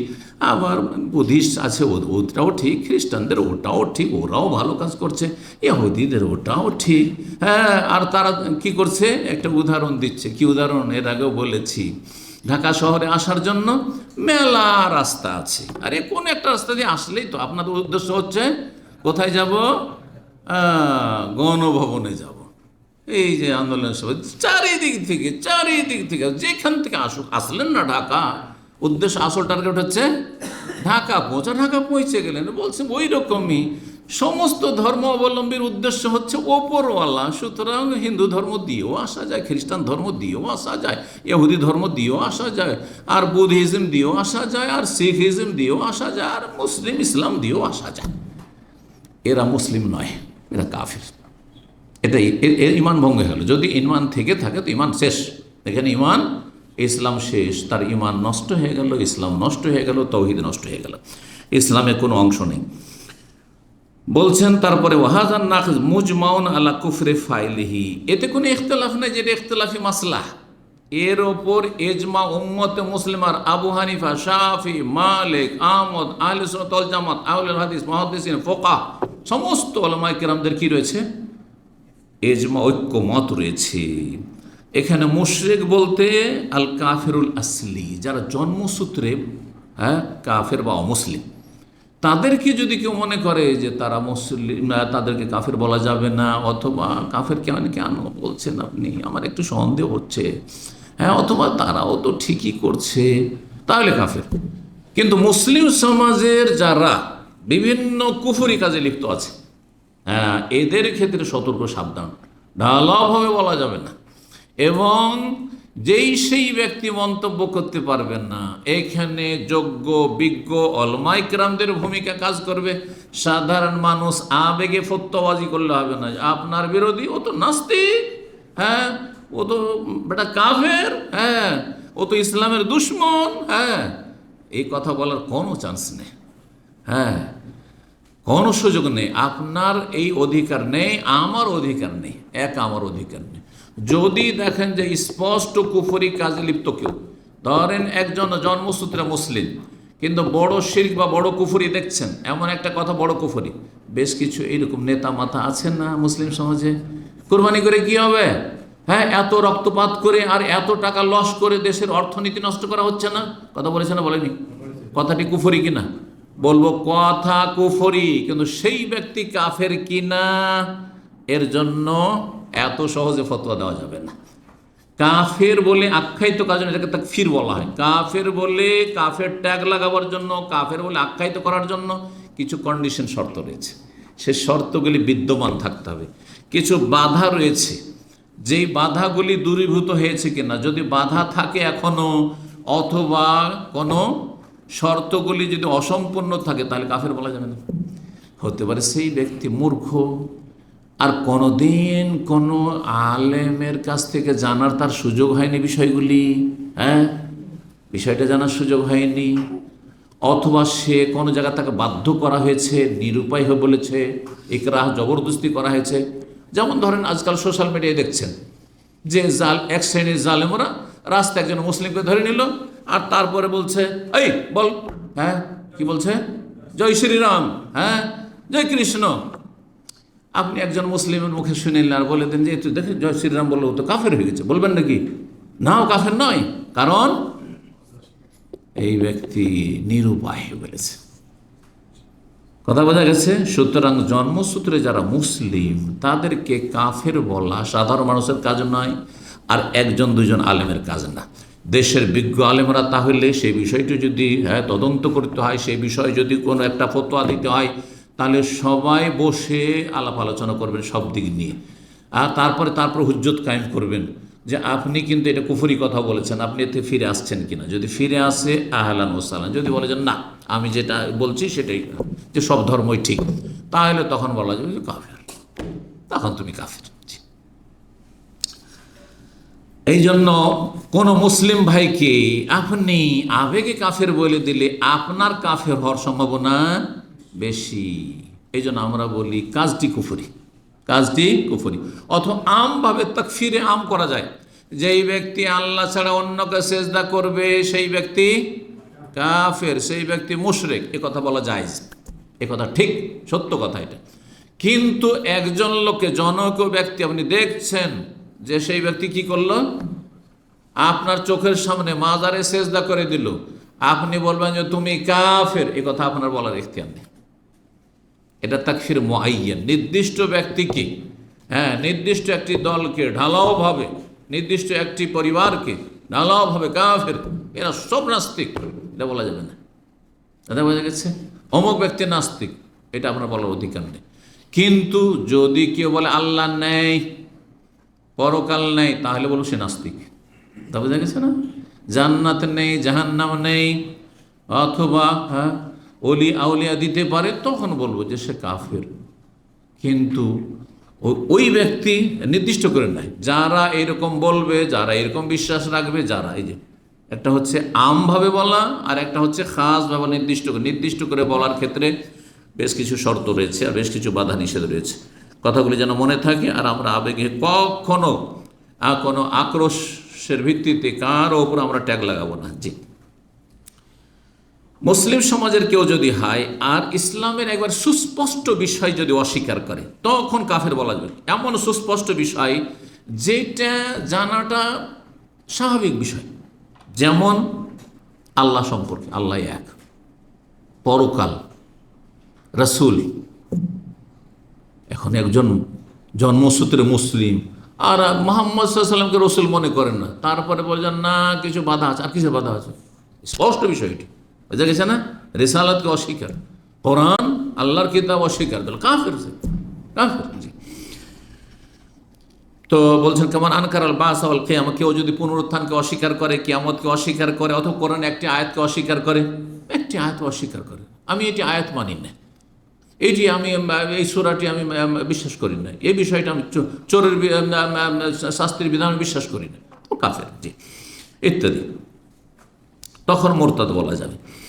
4 নম্বর ঈমান ভঙ্গকারী বিষয় হচ্ছে যেই ব্যক্তি বিশ্বাস করবে আন্না হাদিয়া গায়রিন নবী আকমালু মিন হাদিহি, নবী সাল্লাল্লাহু আলাইহি ওয়াসাল্লামের নিয়ে আসা আদর্শ ছাড়া অন্য আদর্শ বেশি পারফেক্ট, বেশি ভালো। কেউ যদি বলে ইসলামের চাইতেও ভালো হচ্ছে অন্য কোনো ধর্ম, অন্য কোনো মতবাদ, যেমন কেউ যদি বলে হ্যাঁ যে জাতীয়তাবাদ হচ্ছে ঠিক, অথবা গণতান্ত্রিক পদ্ধতি হচ্ছে ঠিক, আর যেটা আবু বকর, ওমর, ওসমান, হ্যাঁ আলী, তাদের খেলাফতের যেটা পদ্ধতি ছিল সেটা পরে, সেটা 2 নম্বরে, তাহলে সে ব্যক্তি কাফের। কারণ নবী সাল্লাল্লাহু নিয়ে আসা আদর্শকে সে পেছনে সরিয়ে দিয়ে মনে করলো যে অন্য কোনো আদর্শ হচ্ছে বেশি পারফেক্ট। যেমন আজকাল মেলা মতবাদ আছে, সমাজবাদ, হ্যাঁ পুঁজিবাদ আছে না নেই, তারপরে মার্ক্সবাদ, হ্যাঁ মাওবাদ, কত রকম বাদ আছে, তারপর গণতন্ত্র, তন্ত্রবাদ বলে, আর না হয় তন্ত্র বলে, যত তন্ত্র মন্ত্র আছে আর যত বাদ আছে সবগুলিকে বাদ দেন। আমি এই কথাটি অনেক আগে বলেছি, যত বাদ আছে আর যত তন্ত্র মন্ত্র আছে সবগুলিকে কি করেন? বাদ দেন। এটা হচ্ছে তাগুতকে অস্বীকার করা। ফামান ইয়াকফুর বিত-তাগুত ওয়া ইউমিন বিল্লাহ, তাহলে আল্লাহর প্রতি ঈমান কায়েম হবে, না হলে কায়েম হবে না। আগে ক্লিন করতে হবে এসব বাদ থেকে, আর ইজম থেকে, আর মতবাদ থেকে, আর বাদ মানে ইজম, আর তারপরে তখন ইউমিন বিল্লাহ, আল্লাহর প্রতি লা ইলাহা ইল্লাল্লাহকে এখানে বসাইতে হবে, এখানে বসাইতে হবে, আর তারপরে সে অনুযায়ী জীবনযাপন করতে হবে। এর নাম হচ্ছে ঈমান, ইসলাম। কেউ যদি মনে করে যে ইসলাম ছাড়া অন্য কোনো আদর্শ হচ্ছে বেস্ট, আও আন্না হুকমা গায়রি আহসান হুকমিহি, অথবা অন্যের বিচার, হ্যাঁ অন্যের বিচার পন্থা, অন্য আদর্শের বিচার বিভাগ আমাদের চাইতে ভালো। যেমন আজকাল সারা পৃথিবীতে অধিকাংশ মুসলিম বিশ্বেও, অমুসলিম দেশে তো আছেই, যেই আইনগুলি দিয়ে বিচার বিভাগ পরিচালনা হচ্ছে সেটা হচ্ছে ব্রিটিশ ল, তাই না? জি, এর জন্য এত বছর জেল, আর এই যে কেসের প্রক্রিয়াগুলো, আর তারপরে খুনের কেসের প্রক্রিয়া কেমন, চুরি ডাকাতির কেসের প্রক্রিয়া কেমন, আর ইত্যাদি ইত্যাদি, এগুলো কেমন, এগুলো কোত্থেকে আসছে? কোত্থেকে এগুলো? সব ব্রিটিশরা 200 বছর আমাদের উপর হুকুমত করে গেছে, তারা চলে গেছে, কিন্তু তাদের আইনগুলো রেখে গেছে। আমরা বলছি স্বাধীন হয়েছে, কিন্তু কিসের স্বাধীন হয়েছে? তাদের আইন কানুন সবগুলি আমরা চলছে। শিক্ষা ব্যবস্থা, শিক্ষা কাঠামো, সমস্ত তাদের শিক্ষা কাঠামো, নাম কে আসতে ইসলামিক সাবজেক্ট একটা থাকবে, ওইটা নাম কে আসতে থাকলো, ইসলামের কিছুই শিখলো না, আর বাকি কি শিখলো? এমন কিছু শিখলো যেগুলো আল্লাহ থেকে সম্পর্কহীন করে দিল। সেকুলারিজম শিখলো, ধর্ম নিরপেক্ষতা শিখলো। এটাই না, ধর্ম নিরপেক্ষতা বাদ, কেউ বিশ্বাস করে যে আমি সেকুলারিজমে বিশ্বাসী, তাহলে সেই ব্যক্তি মুসলিম না, সে ইসলামের আদর্শের ওপর অন্য আদর্শকে প্রাধান্য দিল। এইরকম কেউ যদি মনে করে যে সুফিবাদকে বিশ্বাস করে, এটি সুফিটাও এটাও বাদ, এটাকেও বাদ দিতে হবে, হ্যাঁ, ধর্মের রঙে রঞ্জিত হইলে আপনি রেখে দেবেন, এটা চলবে না আপনাকে। সুফিবাদ হচ্ছে বাদ, মানুষের তৈরি করা সুফিজম, সুতরাং সেটাকে বাদ দিতে হবে। এই মানব রচিত বিধান, এক কথা এর অন্য নাম হচ্ছে মানব রচিত বিধানকে ইসলামের চাইতে শ্রেষ্ঠ মনে করা অথবা সমান মনে করা। আর কয়েকটি আছে, সবগুলি কুফরি হবে, শুধু এক দুটো আছে যেগুলো কুফরি হবে না, ফাসিকি হবে বা জুলম হবে। এক নম্বর হচ্ছে মানি তাকাদ, যে ব্যক্তি বিশ্বাস করলো, সেখানে বাজ রাহমাহুল্লাহ বলছেন আন্নাল আনজামাত ওয়াল কাওয়ান আল্লাতী ইয়াসুন্নুহা নাস আফজাল মিন শরিয়াতুল ইসলাম, যেসব মানবরচিত বিধিবিধান আইন কানুন আছে মানুষের তৈরি করা, সেগুলি ইসলামী শরিয়ার বিধানের চাইতে উৎকৃষ্ট, তাহলে সে কাফের। দুই নম্বর হচ্ছে আও আন্না মুসাওয়াতুন লাহা, মানবরচিত বিধান আর ইসলামের বিধান সমান, চোরের হাত কাটা আর চোরকে 2 বছর জেল দেওয়া সমান, তাহলে সে কাফের। জি। 3 নম্বর আও ইয়াজুজুত তাহাকুম ইলাইহা, মানবরচিত বিধান দিয়ে যে আদালতে ফয়সালা হয় তাদের কাছে বিচার চাওয়া ইসলাম বাদ দিয়ে জায়েজ মনে করে যদি, ওয়ালাউ ইতাকাদ আন্নাল হুকমা বিশান আফজাল, শরীয়তের হুকুম বেশি ভালো, তবে শরীয়তের হুকুম যদি নাও হয় তাহলে মানবরচিত বিধান দিয়ে যদি ফয়সালা হয় তাহলে সেটাও চলে যদি মনে করে, আর সে বিচার নিতে গেল। এই জন্য নিরুপায় না হইলে মানবরচিত বিধান দিয়ে যেখানে বিচার ফয়সালা করছে সেখানে আমরা বিচার চাইতে যাব না। আমরা নিজেরাই যদি মীমাংসা করে নিতে পারি তাহলে কখনো যাবো না। জমি জায়গা নিয়ে আপনার ঝগড়া, হ্যাঁ, হক নিয়ে ঝগড়া, তাহলে আমরা নিজেরা সেরে নেবেছে, নিজেরা যদি সেরে নিতে পারেন সবচেয়ে ভালো। আর যদি দেখেন যান না, এতে তো বেইমানি করে আমার জমি জায়গা বাড়িঘর সব নিয়ে যাচ্ছে, তাহলে তখন সেই মানবরচিত বিধান দিয়ে যারা ফয়সালা তাদের কাছে আপনার ন্যায্য অধিকার উদ্ধার করার জন্য আপনি শরণাপন্ন হইতে পারবেন বা তাদের দ্বারস্থ হইতে পারবেন। কিন্তু স্বেচ্ছায় আপনি বিয়ের সাথীর একটু ঝগড়া, একটা তালাকের সমস্যা, পারিবারিক স্বামী স্ত্রী সমস্যা, আর দিলেন চট করে দিলেন কেস করে কোথায়, মানবরচিত আদালতে, যেখানে বিচার হচ্ছে মানবরচিত বিধান দিয়ে, আর সেখানে করলো কি পশ্চিম আইনে যে স্বামীর যা ব্যাংক ব্যালেন্স ছিল, যা বাড়িঘর ছিল, সেগুলো ভাগাভাগি করে অর্ধেকটা স্ত্রীকে দিয়ে দিল, যাও লাইফ পার্টনার, যাও ডিভোর্স হয়ে গেল, অর্ধেক দিয়ে দিল। জানেন না পশ্চিমা দেশে অর্ধেক দিয়ে দেওয়া হবে। হ্যাঁ, বরং আমি এরকম জানি যে বাড়ি যদি থাকে তো বাড়িটা দিয়ে দিবে ওই স্ত্রীকে, ওই মহিলাকে, আর স্বামীকে বাড়ি থেকে তাড়িয়ে দেবে, যা ভাগ, জানা বলছেন, অথচ বাড়ি আপনার নামে আছে। জায়েজ? হারাম। আপনি বলছেন আমি সরকার দিয়েছে, এটা আদালতে আমি ডিগ্রি পেয়েছি, আমি জিতেছি, হারাম আপনার জন্য, এটা হারাম। এটা মানবরচিত বিধানের ফয়সালাতে সন্তুষ্টি প্রকাশ করলেন, কুফরি, এটি কুফরি কাজ এটি। অথবা কেউ যদি মনে করে, 4 নম্বরে বলছেন রাহিমাহুল্লাহ, যে আন্না নিজাম লায়াসলুহু তাতবিক ফিল কারিল 21 শতাব্দীতে দুনিয়া এত উন্নতি করেছে, এখন ইসলামী শরিয়া চলবে না, এগুলো মধ্যযুগীয় আইন, তাহলে সে কাফের। আজকাল মধ্যযুগে বলছে না, এটা কুফরি কথা, ভালো করে মনে রাখবেন, কখনো বলবেন না। যারা বলবে তাদেরকে সতর্ক সাবধান করবেন, তোমার ঈমান গেছে, তুমি এখনো ফিরে আসো, না হলে তুমি জাহান্নামে যাবে। 5 নম্বর হচ্ছে কেউ যদি মনে আন্নাহু কানা সাওয়ান ফি তাখাল্লুল মুসলিমিন, মুসলিমরা এত পিছিয়ে কেন, এই ইসলাম করে পিছিয়েছে। যেমন এক শ্রেণীর একটা হাফেজ ছিল এখানে, নাউজুবিল্লাহ, জাহিল হাফেজ। আমাদের দেশের হাফেজগুলো কত জাহিল মূর্খ হয়, সিম্পল হাফেজগুলো যারা আলেম নয়। সেই হাফেজ এক মসজিদে আছে, তাকে কেউ বলেছে একটা ইসলামের মাসলা যে এইভাবে করা উচিত, এইটা করা সুন্নত, তো বলছে ইসলামের সবটা মানলে এক পা চলা যাবে না। এগুলো কথা কিন্তু আমভাবে অনেকে বলে, হ্যাঁ, পর্দার কথা বলছেন কোনো মহিলাকে, আর ইসলামের সবগুলো মানলে আর করে খেতে হয়েছে না, হ্যাঁ, আর সংসার চলবে না। নাউজুবিল্লাহ, সে কাফের হয়ে গেল, কুফরি করলো। তার মানে ইসলাম, আল্লাহ এমন জালেমানা বিধান দিয়েছেন, এমন অবিচার করেছেন যে আর দুনিয়া চলা যাবে না, সংসার থেকে বনে জঙ্গলে চলে যেত নাকি। নাউজুবিল্লাহ, কুফরি কথাই ঠিক। জি। 6 নম্বর বলছেন আও আন্নাহু ইয়াহসুলু ফি ইলাকাতিল মার'i বিরাব্বিহি দুনা ইয়াতাদাখাল ফি শুউনিল হায়াতিল উখরা ওয়া ইয়াদখুলু ফিহা আইযান, বলছেন অথবা কেউ মনে করলো যে ধর্ম হচ্ছে বাস এখানে, আমি বলি কিন্তু সেকুলারিজম ধর্ম হচ্ছে কোথায়? আরে ধর্ম মনের ব্যাপার, আমার ধর্ম আমি করবো এখানে আছে, হ্যাঁ আপনার ব্যাপার আপনার। তারপরে দুনিয়ার সাথে কি সম্পর্ক? একজন হেডমাস্টার উচ্চ মাধ্যমিক স্কুলের, সে একবার আমার সাথে দেখা করতে গিয়ে আরে কথায় কথায় বলে ফেলেছে, বলছে যে ব্যাংকের, আমরা ব্যাংকে যে ইন্টারেস্ট দিচ্ছে সেখানে আবার ইসলামের কি আছে? ইসলাম নামাজ রোজা হজ জাকাত করছি, ব্যাংকে ইন্টারেস্ট দিচ্ছে, অসুবিধাটা কি? নিলাম। নাউজুবিল্লাহ। তাহলে এই যদি অবস্থা হয় তো উচ্চশিক্ষিত লোকদের যে MA পাস করেছে আর তারপরে একটা হেডমাস্টার, সুবহানাল্লাহ, তার ছাত্রদের অবস্থা কি হবে? ছাত্ররা কি হবে, কোথায় যাবে? তাহলে এরা কেন নাস্তিক হবে না, কেন বেদিন হবে না? আল্লাহুল মুস্তাআন। জি, তো শুধু ব্যক্তি জীবনের সাথে ধর্মের সম্পর্ক, পারিবারিক জীবনের সাথে কোনো সম্পর্ক নেই, সমাজের সাথে ইসলামের কোনো সম্পর্ক, ধর্মের কোনো, ধর্ম শুধু এখানে রাখেন, ধর্ম মানে মসজিদ, ধর্ম মানে মন্দির, ধর্ম অন্য অন্য ধর্মের সম্পর্কে যেমন ধারণা, ইসলাম সম্পর্কে তাদের ধারণা ধর্ম মানে মোল্লার দৌড় মসজিদ।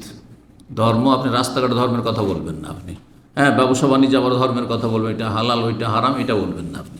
জি, 7 নম্বর, হ্যাঁ ইমান ভঙ্গকারী বিষয়, মানে ইমান ভঙ্গকারী বিষয় মানে একটি নবী যে বলছে মানব রচিত বিধান দিয়ে ফয়সালা করলে 7 নম্বর ওইটার ভাগ বলছি। মাইয়ারা, কেউ যদি মনে করে আন্না ইনফাজা হুকমিল্লাহ ফি কাতিয়াদিল সারিকি আও রাজমিজ জানিল মহসান লা ইউনাসিবুল আসরাল হাজির, দণ্ডবিধানগুলি আজকাল বাস্তবায়ন করা এই যুগ উপযোগী নয়। আজকালকার যুগে চোরের হাত কাটা চলবে না, অচল। আজকালকার যুগে জেনার শাস্তি দেয়, মৃত্যুদণ্ড দেওয়া অথবা 100টি বেত্রাঘাত করা অবিবাহিত অবিবাহিতাকে, এগুলো অচল, এগুলি আসলে এই যুগের জন্য নয়। তাহলে সেই ব্যক্তিও কাফের হয়ে যাবে, তার ইমান ভঙ্গ হয়ে গেল। 8 নম্বর, কেউ যদি মনে করলো মানে এতাকান্না ইয়াজুজুল হুকম বিগাইরি শরিয়াতিল্লাহ ফিল মুআমালাত আবিল হুদুদ আও গায়রিহিমা, কেউ যদি মনে করে আল্লাহর শরীয়ত ছাড়া অন্য কিছু দিয়েও বিচার করা যাবে দুনিয়াবি ব্যাপারে, দুনিয়ার বিষয়, লেনদেনের বিষয়ে, ব্যবসা বাণিজ্যের বিষয়ে, হ্যাঁ চলাফেরার বিষয়ে, বিবাহ শাদীর বিষয়ে, তালাকের বিষয়ে, এগুলো বিষয়ে, হ্যাঁ জরুরি নয় যে ইসলামের আলোকে সেগুলি করতে হবে। কেউ যদি মনে করে তাহলে সেই ব্যক্তি কাফের হয়ে যাবে। কাফের কখন হবে না? যখন একটি ফয়সালা করছে কিন্তু সে সেটা জানছে যে এটা হারাম, কিন্তু কেন করছেন?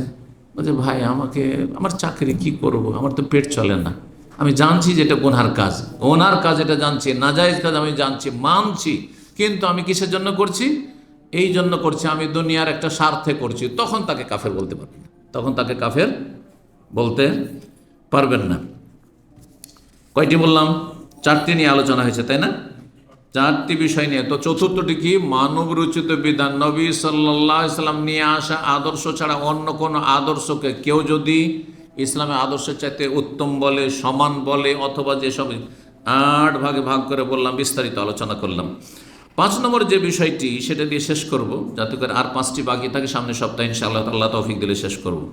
সেটা হচ্ছে যে নবী সাল্লাল্লাহু আলাইহি ওয়াসাল্লাম যে আদর্শ নিয়ে এসেছেন, সেটা আকীদা হোক, ইবাদত বন্দিগি হোক, আখলাক চরিত্র হোক, হালাল হারাম হোক, জায়েজ না জায়েজ হোক, কোনটা খাওয়া জায়েজ, কোনটা খাওয়া জায়েজ নয়, কোনটা করা জায়েজ, কোনটা করা জায়েজ নয়, কোনটা করণীয়, কোনটা বর্জনীয় ইত্যাদি, কোনটি সুন্নত, কোনটা সুন্নত নয় ইত্যাদি, এসব বিষয়গুলির কোনো একটি কেউ যদি ঘৃণা করে,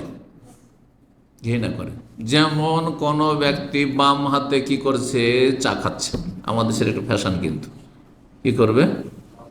ডান হাতে সিগারেট, বাম হাতে চা। দেখেছেন সিগারেট খোরদেরকে? জি। আপনি যখনই বলবেন তাকে ভাই বাম হাতে কেন আপনি পান করছেন, আরে বাদ দাও এগুলো, আমি এগুলোকে ঘৃণা করি, কথা বোঝা গেছে?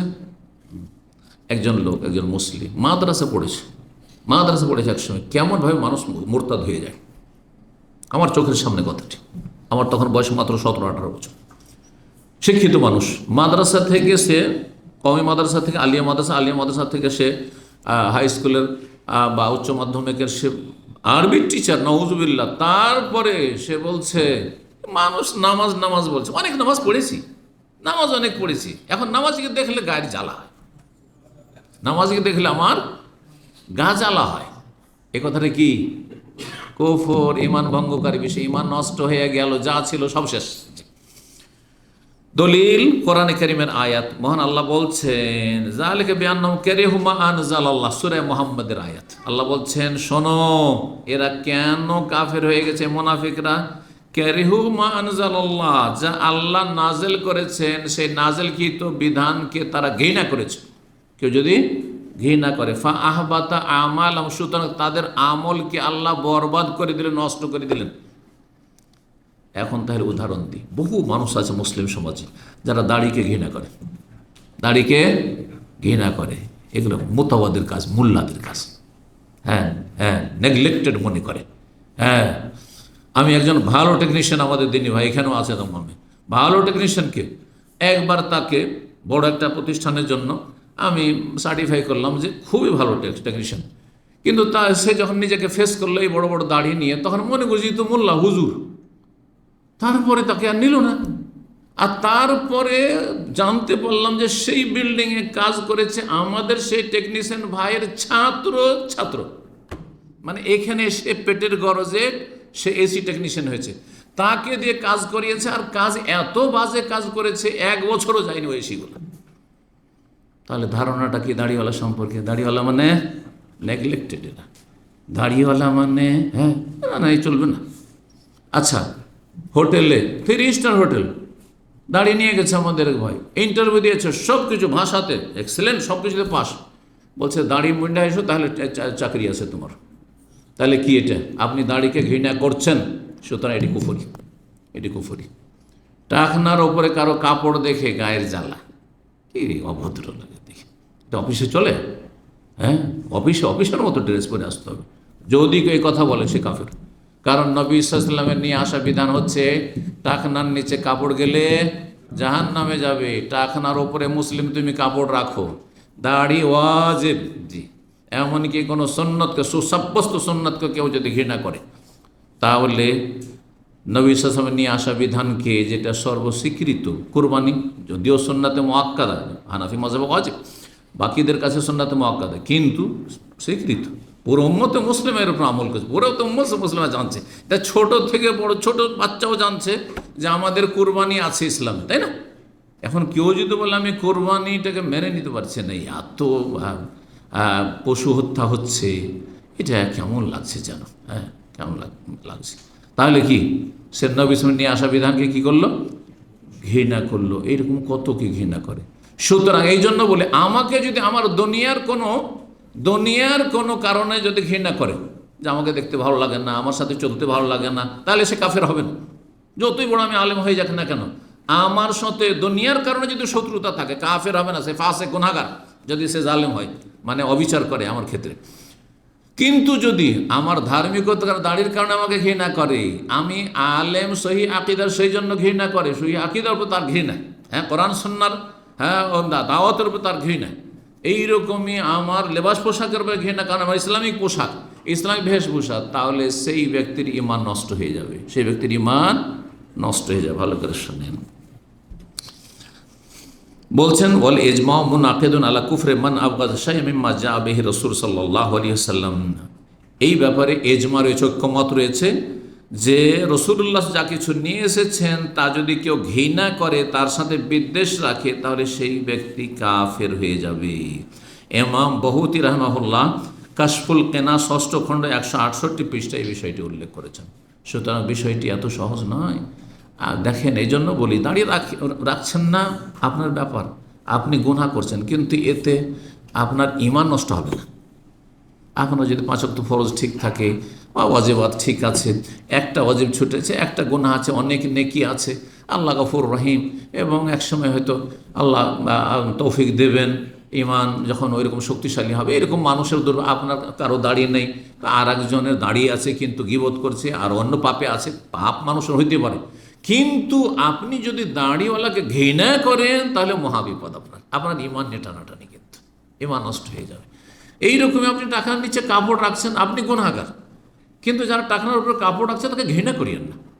যারা টাকার উপর সুন্নতি কাপড় রাখছে, ইসলামী কাপড় রাখছে, তাকে ঘৃণা করিয়েন না আপনি, কারণ ইসলামের জন্য কাউকে ঘৃণা করিয়েন না। যদি ঘৃণা করেন তাহলে আপনার জন্য মহাবিপদ। আল্লাহর বোঝার তৌফিক দান করুন, সংশোধনের তৌফিক দান করুন, গুনাহ খাতা মাফ করুন, এবং আল্লাহ রাব্বুল আলামিন এই কথাগুলিকে কবুল করুন, এবং আমাদের সকলকে আল্লাহ রাব্বুল হেদায়েতের উপর প্রতিষ্ঠিত রাখুন। সাল্লাল্লাহু আলাইহি ওয়া সাল্লাম আলা আলিহি ওয়া সাহবিহি আজমাইন।